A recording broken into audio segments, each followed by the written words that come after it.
வணக்கம் D squad. இன்னைக்கு ஒரு புது வீடியோவில் உங்களை சந்திக்கிறதுல சந்தோஷம், ரொம்ப சந்தோஷம். ஏன் இந்த சந்தோஷம்னு உங்களுக்கு தெரியும். இந்தியா வேர்ல்டு கப் ஜெயிச்சிருச்சு. வா, சூப்பர்ல. Nice nice nice. Very good ட்ராப்பல் தான்ஸ். நல்லா வருவீங்களா நீங்க?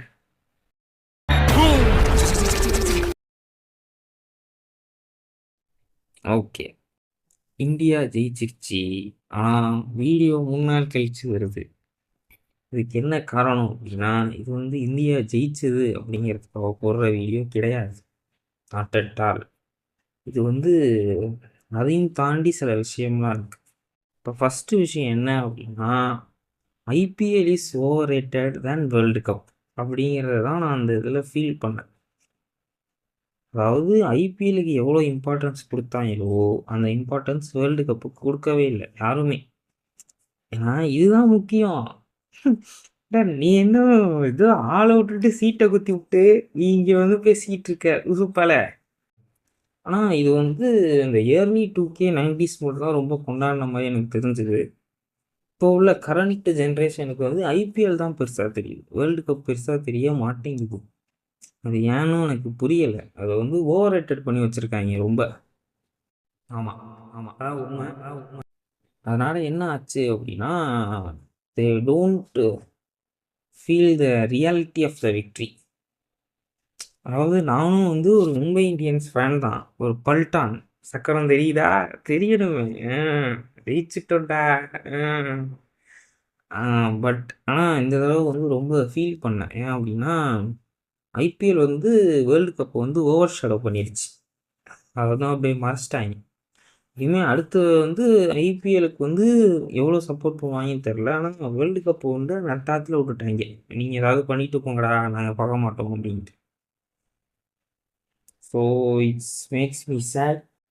இருக்கு வேற போடுவோம். ஐயோ மாலா, எரிச்ச தாங்க முடியலடி. பேன 12ஆம் நம்பர்ல வை. எனக்கு வந்து தோனி கோலியை விட ரோஹித் ரொம்ப பிடிக்கும். ஏன் அப்படின்னா வந்து நான் மும்பை இந்தியன்ஸ் ஃபேனுங்கிறனால மட்டும் இல்லை, ஏன்னு தெரியாது, நமக்கு வந்து அதிகமாக எவங்கள கலாய்க்காங்களோ அவங்க மேலே வந்து ஒரு பற்றுதல் இருக்கும். அதனால எனக்கு வந்து ரோஹித்தை முன்னாடிலேருந்தே ரொம்ப பிடிக்கும். த மோஸ்ட் ட்ரோல்டு கேப்டன் அப்படிங்கிற இதையும் ரோஹித் வச்சுருந்தான் இப்போ கொஞ்ச நாள்.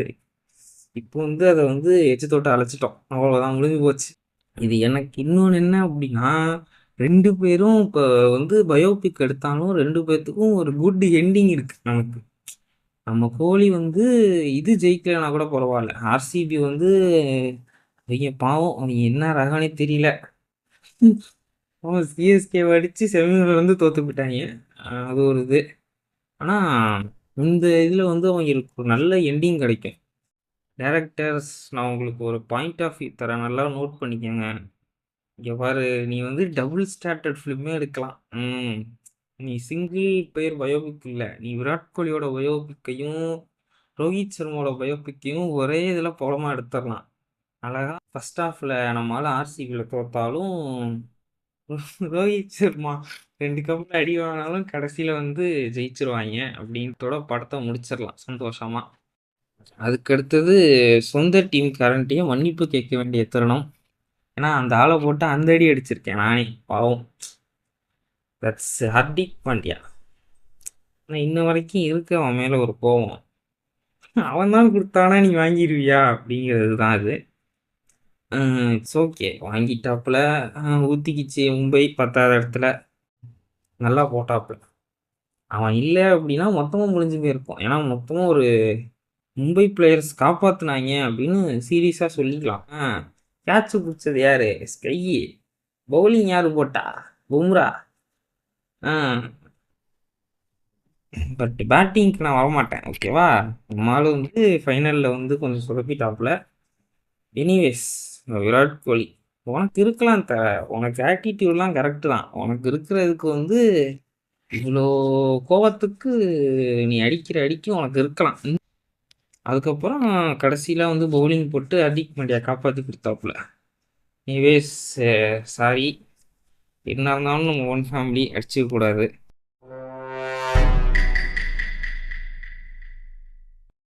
அப்புறம் இன்னொரு விஷயம், இந்த ஐபிஎல்ல நடக்கிற ஒரு ரிவெஞ்ச் வந்து ரிவெஞ்சுன்னு வச்சுக்கிட்டு சுத்தாத சரியா? அதெல்லாம் ஒரு ரிவெஞ்சே கிடையாது. த பெஸ்ட் ரிவெஞ்ச் எது அப்படின்னா 2023ல் நம்ம எங்கே தோத்தோம் தெரியுமா? அந்த ரோஹித் சர்மா கேட்சை ஹெட்டு பிடிச்சப்ப. அதே மாதிரி ஆஸ்திரேலியா எங்கே தோத்தாங்க தெரியுமா? அதே மாதிரி ஹெட்டு கேட்சை ரோஹித் சர்மா பிடிச்ச. பேச்சாடா பேசுன, கொஞ்சம் நெஞ்ச பேச்சா பேசுன. மன்னர் பரம்பரை, மண்ணாங்கட்டி பரம்பரை நீயே இப்ப மாவு கட்டு பரம்பரை ஆகிட்டாங்க. ஒரு வீடியோ பார்த்தேன், அந்த வீடியோ பாருங்களேன். கேப்டன்சியே சரியில்லை.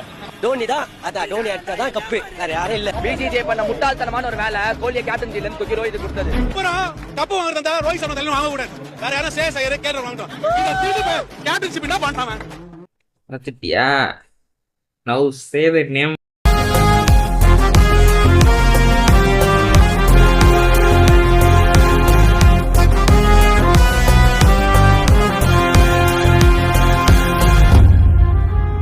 ரோஹித் சர்மாடா எடுத்துட்டோம்ல, சும்மாவா செஞ்சிட்டோம்ல. அதுக்கப்புறம் இன்னொன்று என்னமோ சொல்லணும்னு நினச்சேனே. ஒய் ஐ லைக் மும்பை அப்படிங்கிறதுக்கு ஒரு சின்ன கதை இருக்குது.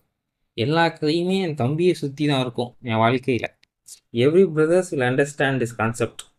எப்படின்னா நம்ம வந்து நம்ம உடன்பிறப்புக்கு எது பிடிக்குதோ அது நமக்கு பிடிக்காது, அதுக்கு ஆப்போசிட்டில் தான் நம்ம நிற்போம். அதே மாதிரி தான் எப்படின்னா 2013 ஃபைனல்ஸ் அப்போ சிஎஸ்கே வர்சஸ் மும்பை நடந்துக்கிட்டு இருந்துச்சுன்னு நினைக்கிறேன். 2013 தானா இல்லை அதையும் வளர்றனான்னு தெரில.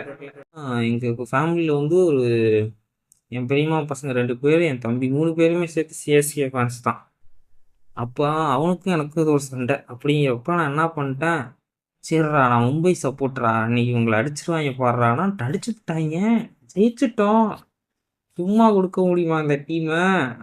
அப்போ தூக்கி வச்சவன்டா, இன்ன வரைக்கும் இறக்கலடா. ஆனால் இந்த வருஷம் தான் ரொம்ப கஷ்டப்படுத்திட்டாங்க. ஸோ ஓகே, கூச்சமே இல்லை.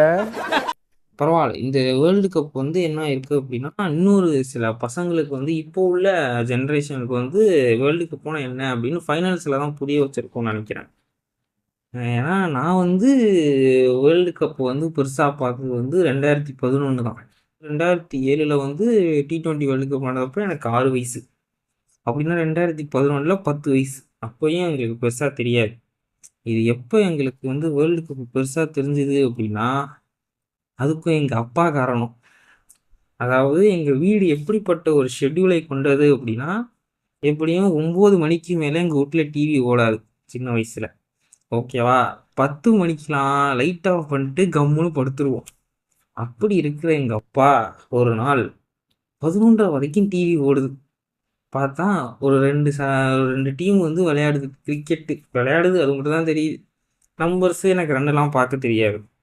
ஓடிக்கிட்டு திடீர்னு பார்த்தா 12 மணிக்கு வெடிலாம் வெடிக்கிறாங்க, அவனு கத்துறாங்க, பெரிய அலும்பலாக இருக்குது 2011.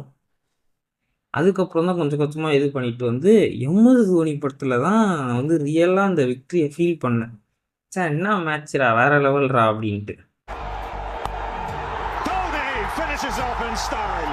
A magnificent strike into the crowd. India lift the World Cup after 28 years. So அப்போ இருந்தால் வேர்ல்டு கப் பார்க்க ஆரம்பித்தேன். ஸோ அது மாதிரி இப்போ உள்ள பசங்களுக்கு இந்த விக்ட்ரி வந்து ஒரு இதாக இருக்கும்.